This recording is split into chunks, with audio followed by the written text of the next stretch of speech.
Sageco. Présenté par Mathieu Takizala. Bonjour, bienvenue dans la chaîne économique de Kinshasa avec l'émission économique de la chaîne Sageco. L'invité, il est parmi des invités qui, tous les jours avec nous, le professeur Omeonga. Aujourd'hui, on va parler d'un sujet qui est vraiment absent dans l'activité économique en République démocratique du Congo, le marketing. Mais c'est une discipline que le professeur Omeonga enseigne aux étudiants en République démocratique du Congo. Bienvenue dans Sageco d'aujourd'hui. Merci de me recevoir à votre tribune. C'est pour moi un honneur, mais plus une responsabilité de m'adresser au peuple congolais et particulièrement à la jeunesse congolaise. Mais cette discipline de marketing, c'est ce qui fait la force économique des États avec cette économie de marché. Et vous voulez l'enseigner, mais on dit, paraît-il, les sociétés congolaises n'arrivent pas à exploiter ces disciplines. C'est quoi le problème? Bon, avant de répondre à votre question, je voulais d'abord situer le contexte dans lequel le marketing a vu les jours. Oui. Comme vous le savez, l'économie a été pendant longtemps gérée par la théorie de Jean-Baptiste Say, qui à son temps disait que l'offre crée sa propre demande, la loi des débouchés. Et comme j'aime bien dire à mes apprenants que les vérités scientifiques sont des vérités provisoires et sont inscrites dans la durée. Ce qui est vrai aujourd'hui peut ne pas l'être demain.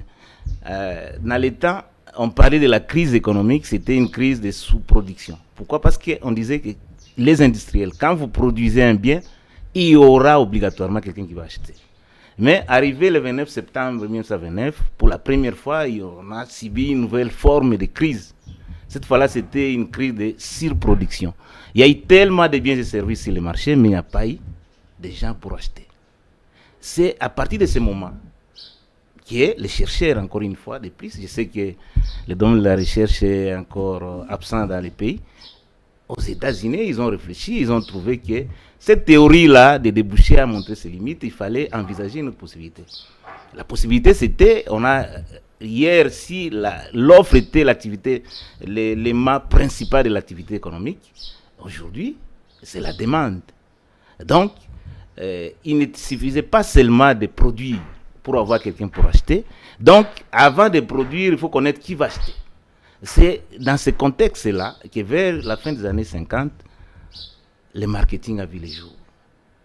C'est quoi le marketing? Le marketing nous aide à dénicher les besoins insatisfaits ou mal satisfaits dans les marchés et chercher les moyens pour les satisfaire et aux besoins fidéliser les consommateurs. Voilà le rôle du marketing. C'est vers la fin des années 50 que le marketing est devenu une discipline autonome. Donc, aujourd'hui, aucune entreprise, aucune société n'est pas recourir au marketing. Mais si cela est encore absent dans notre pays, parce que nous ne sommes pas encore une société de consommation. Parce que le marketing n'a de sens et de sens que dans un marché fortement concurrentiel. Aujourd'hui, prenons les cas même des industries, par exemple les industries brassicoles. Ici, nous n'avons que des industries brassicoles.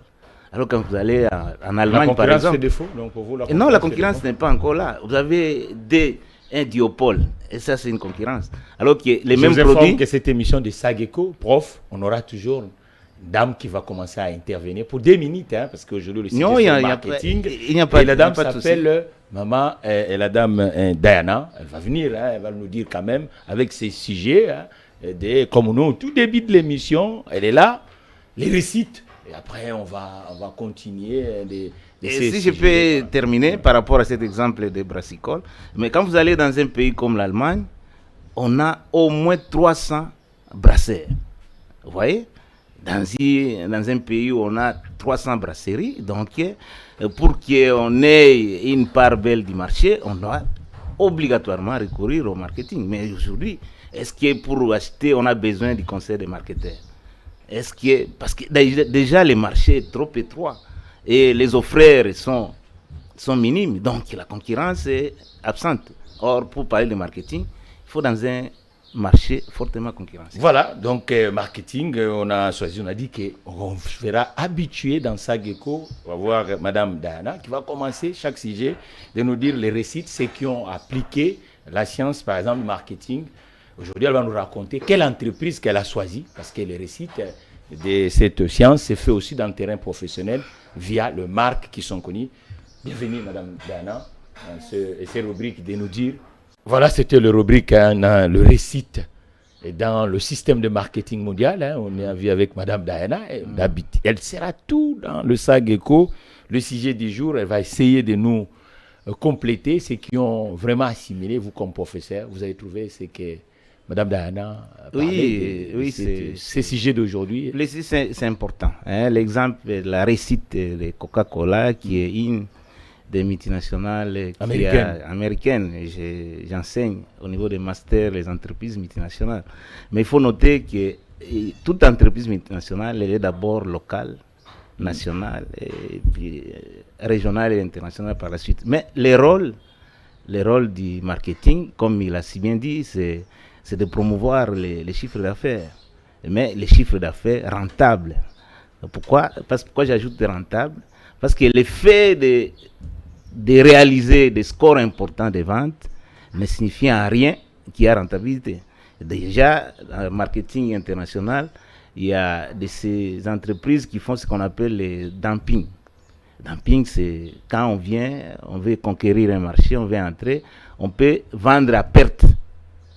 Question de fragiliser les adversaires, les concurrents, question de se tailler une place sur les marchés. Mais le marketing demeure un instrument efficace pour promouvoir les ventes. Et si Coca-Cola aujourd'hui est devenu une multinationale qui compte, c'est parce que, entre autres, elle est dans un marché concurrentiel, mais elle utilise l'instrument efficace de promotion des ventes qui se trouve être le marketing. Donc, aucune entreprise sérieuse aujourd'hui ne peut ne pas recourir au marketing. Et le marketing, parce que d'aucuns croient que le marketing, comme il y a le mot market là, les gens croient que le marketing c'est seulement l'étude du marché. Non, c'est une partie, un élément du marketing, parce qu'un marketeur aujourd'hui, je considère un marketeur comme, j'ai toujours dit à mes apprenants, le marketeur c'est comme une porte. La porte, c'est l'avantage de la porte est qu'elle sait voir l'extérieur et sait voir aussi l'intérieur. Le marketing ne se limite pas seulement au niveau du marché. Le marketing part de la production jusqu'au lieu de consommation. Mais pour améliorer la production, le marketeur va sur le marché, fait l'étude du marché pour recueillir les avis, les desiderata, les attentes, parce qu'en définitive, le marketing, c'est pour satisfaire les clients. Parce que quand on a satisfait les clients, il devient fidèle. Et quand il devient fidèle, il devient ambassadeur. Donc, le marketing part du suspect au prospect, en passant par les clients fidèles, pour faire les clients fidèles un ambassadeur. Parce que quand quelqu'un devient ambassadeur, il fait le travail du marketeur, il devient le prolongement de l'œil, de l'oreille du marketeur. Et donc, toutes les entreprises aujourd'hui, surtout il faut noter, le marketing n'a de sens que dans un marché concurrentiel. Le marché concurrentiel, c'est un marché où il y a plusieurs producteurs, plusieurs industriels, plusieurs offreurs et plusieurs demandeurs. C'est ça, c'est à ce niveau-là, c'est dans les sociétés de consommation ou de grande consommation. La dame qui vient de parler tout à l'heure, Madame Diana, elle nous parle que Coca-Cola trouve des alliés tels que le monde du sport. Le monde du sport et les sponsors. Mais qu'est-ce qui bloque aujourd'hui dans les entreprises des capitaux congolaises? On voit que leur stratégie de marketing n'est pas visible. C'est-à-dire que Coca-Cola, d'un côté, il voit qu'aujourd'hui, on parle beaucoup plus de l'écosystème, l'environnement. Il dit, bon, monde sans déchets plastiques, parce qu'ils fabriquent aussi les emballages et sont beaucoup plus en plastique. Il dit, voilà, on va financer ça. Mais qu'est-ce qui, depuis 1960, on trouve qu'EPI, vu l'histoire de cette industrie, c'est fondé par un pharmacien. Aujourd'hui, pensez-vous vraiment qu'au Congo, quelqu'un qui fait des études de pharmacie peut devenir industriel? Non, ce n'est pas du tout impossible. J'ai toujours dit, au risque de me répéter, aujourd'hui, avec l'intelligence économique, on a besoin des États stratèges. Un État stratège, c'est un État qui crée des conditions optimales d'opportunités économiques. Quand il y a un environnement attractif, n'importe qui peut se lancer et devenir. Il n'est pas dit que pour se lancer dans un domaine, il faut être d'abord du domaine.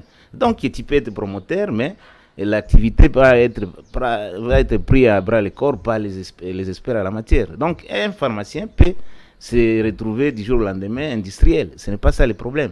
Le problème, même regardez même en France, dans le domaine médiatique, est-ce que tous les tenants des médias français sont forcément des journalistes? Non. Voilà.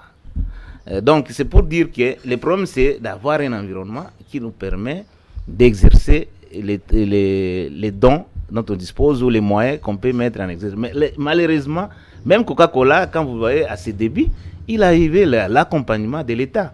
C'est vrai que les Américains sont ultra-libéraux, mais pour organiser même les marchés, il y a toujours l'accompagnement de l'État. Mais pourquoi il y a des annonceurs? Mais vous parlez seulement de Coca-Cola, mais pourquoi il n'y a pas des annonceurs? Pourquoi les médias congolais sont pauvres? Les annonceurs, pour qu'ils viennent, il faut qu'ils sentent qu'il y a de l'audimat, qu'il y a de l'audience. Et quand dans un événement comme les Jeux Olympiques, c'est la visibilité. Donc chacun voudrait... Mais pourquoi nous, les entreprises congolaises, ne sont pas présents avec ces... Mais les marchés n'est pas là. Les marchés n'est pas là. On va faire ça parce que les gens achètent... Vous savez, vous avez vécu en Europe. En Europe, les gens achètent sur base des conseils et des experts. Et c'est là